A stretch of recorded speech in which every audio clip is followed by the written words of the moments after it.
Welcome students. So in last lecture we have seen the capacitive transducer. So transducer means we have to convert the physical quantity into electrical quantity. So up till now आत्तापर्यंत आपण कोणते बघितले? Resistive transducer, inductive transducer आणि आज आपण ज्याची revision करणार आहोत ती कोणता आहे? Capacitive transducer.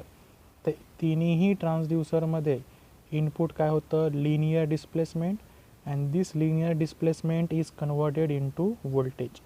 पण तिन्ही ट्रान्सड्यूसरचं ऑपरेटिंग प्रिन्सिपल हे वेगळं होतं. म्हणजे in capacitive transducer linear displacement is converted into voltage due to change in a capacitance of the transducer. ट्रान्सड्यूसरचा कपॅसिटन्स चेंज झाल्यामुळे लिनियर डिस्प्लेसमेंटचं कन्वर्जन कशामध्ये झालं आहे? व्होल्टेजमध्ये झालेलं आहे. नेक्स्ट पॉईंट आपण काय सांगितलं की capacitive transducer is a passive transducer, means to convert linear displacement into voltage capacitive transducer needs external voltage source.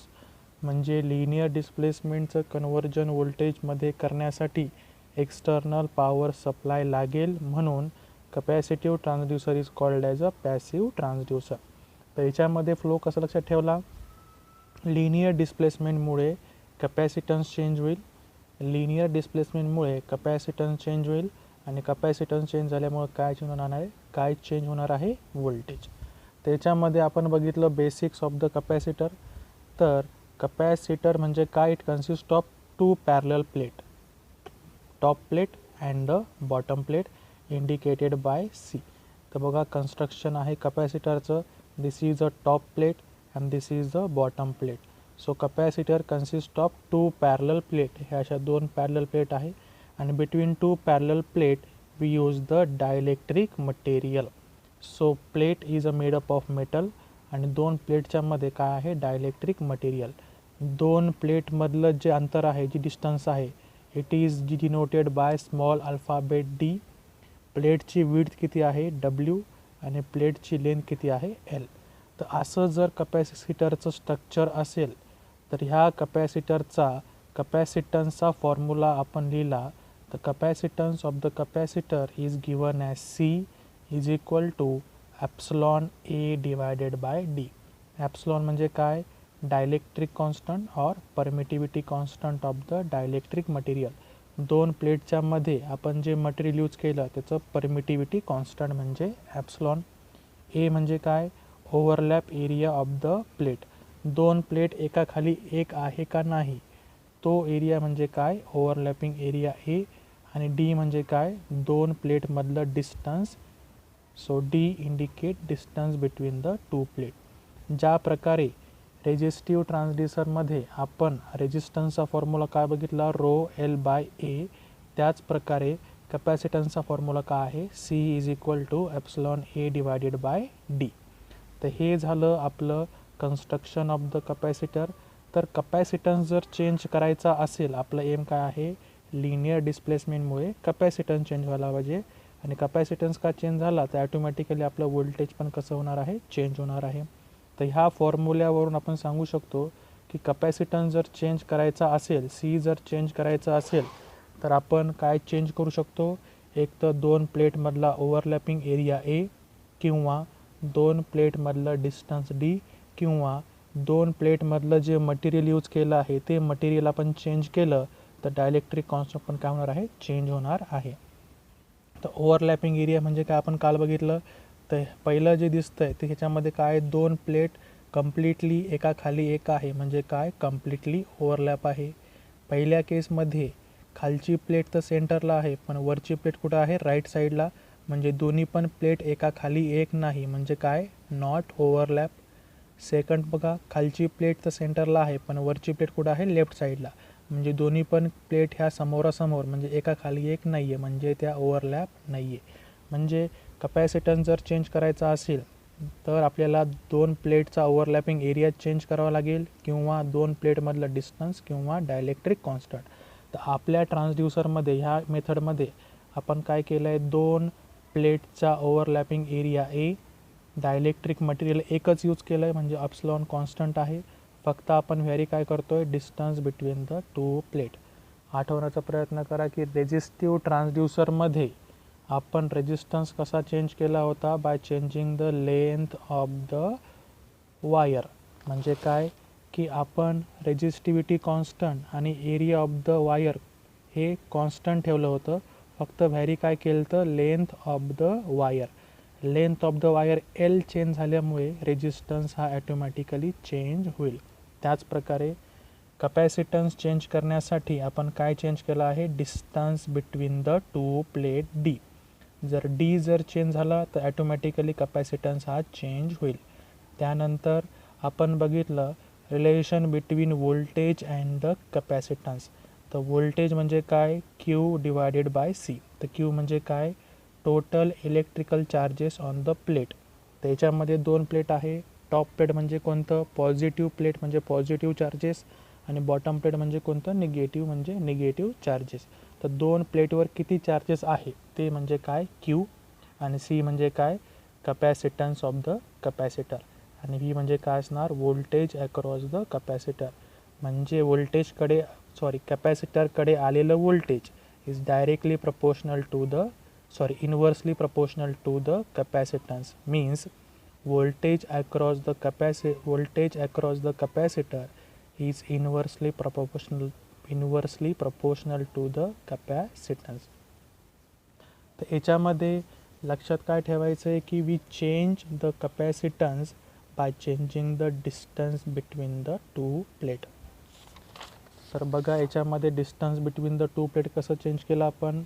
So याच्यामध्ये जे प्रिन्सिपल यूज केलं आहे त्याच्यामध्ये आपण हेडिंग काय दिली आहे की transducer using change in a distance between the two plate. तर capacitor consist of two parallel plate, बरोबर. आणि ह्या टू पॅरलल प्लेटमध्ये डायलेक्ट्रिक मटेरियल आपण इथे काय यूज केलं आहे, एअर. तर डायलेक्ट्रिक मटेरियल जे आहे ते आहे एअर. तर air acts as a dielectric material. तर दोन प्लेटपैकी एक प्लेट आपण काय केली आहे, फिक्स केली आहे, त्याला आपण काय म्हणलं, फिक्स प्लेट. आणि ज्या प्लेटला आपण इनपुट देणार आहोत, इनपुट काय आहे, डिस्प्लेसमेंट, लिनियर डिस्प्लेसमेंट, त्या प्लेटला आपण काय म्हणायचं, movable plate. So one plate is fix, another plate is movable. आणि त्याच प्लेटला आपण जे द्यायचं आहे इनपुट त्याचं नाव आहे लिनियर डिस्प्लेसमेंट. तर इथे बघा दोन प्लेटमधलं distance is called as a D. तर इथं फोकस करा, ही प्लेट तर फिक्स आहे, ही हलणार नाही आहे. हलणारी प्लेट कोणती आहे, फक्त ही प्लेट, मुवेबल प्लेट. आता बघा डिस्प्लेसमेंट जे आहे ते तर आपण दोन डायरेक्शनमध्ये देऊ शकतो. एक आहे लेफ्ट डायरेक्शनकडे डिस्प्लेस व्हायचं, मूव्ह व्हायचं, किंवा राईट डायरेक्शनकडे डिस्प्लेस व्हायचं किंवा मूव्ह व्हायचं.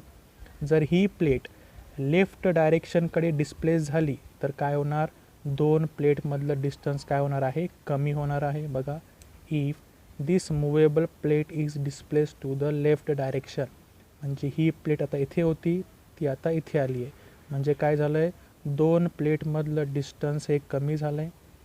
डिस्टन्स जर कमी झालं तर कपॅसिटन्स काय होणार, इन्क्रीज होईल. आणि कपॅसिटन्स जर इन्क्रीज झाला तर व्होल्टेज काय होणार आहे, कमी होणार आहे. त्याचप्रकारे डिस्प्लेसमेंट जर राईट डायरेक्शनमध्ये झालं, ह्या प्लेटचं डिस्प्लेसमेंट राईट डायरेक्शनमध्ये झालं तर distance between the two plate हे काय होणार आहे, इन्क्रीज होईल. Distance between two plate increase झालं तर कपॅसिटन्स काय होणार आहे, डिक्रीज. आणि कपॅसिटन्स डिक्रीज झाल्यामुळे व्होल्टेज हे काय होणार आहे, वाढणार आहे. म्हणजे काय की output voltage is directly proportional to the displacement. Displacement जर हे वाढलं म्हणजे distance between the two plate हे वाढलं तर व्होल्टेज हे वाढणार. Distance between the two plate हे कमी झालं तर व्होल्टेज पण काय होणार आहे, कमी होणार आहे. तर हे आहे characteristics of the capacitive transducer. Y ॲक्सिसला घेतो आपण आउटपुट, आउटपुट काय आहे, व्होल्टेज. एक्स ॲक्सिसला घेतो आपण इनपुट, इनपुट काय आहे, डिस्प्लेसमेंट. डिस्प्लेसमेंट म्हणजे काय, दोन प्लेटमधलं डिस्टन्स हे आपण व्हॅरी करतो आहे. तर जसजसं दोन प्लेटमधलं अंतर, दोन प्लेटचं डिस्टन्स हे वाढत जाईल तसतसं आउटपुट व्होल्टेज पण काय होणार आहे, वाढत जाणार आहे. तर हे होतं आपलं capacitive transducer in which displacement is converted into voltage due to change in a capacitance.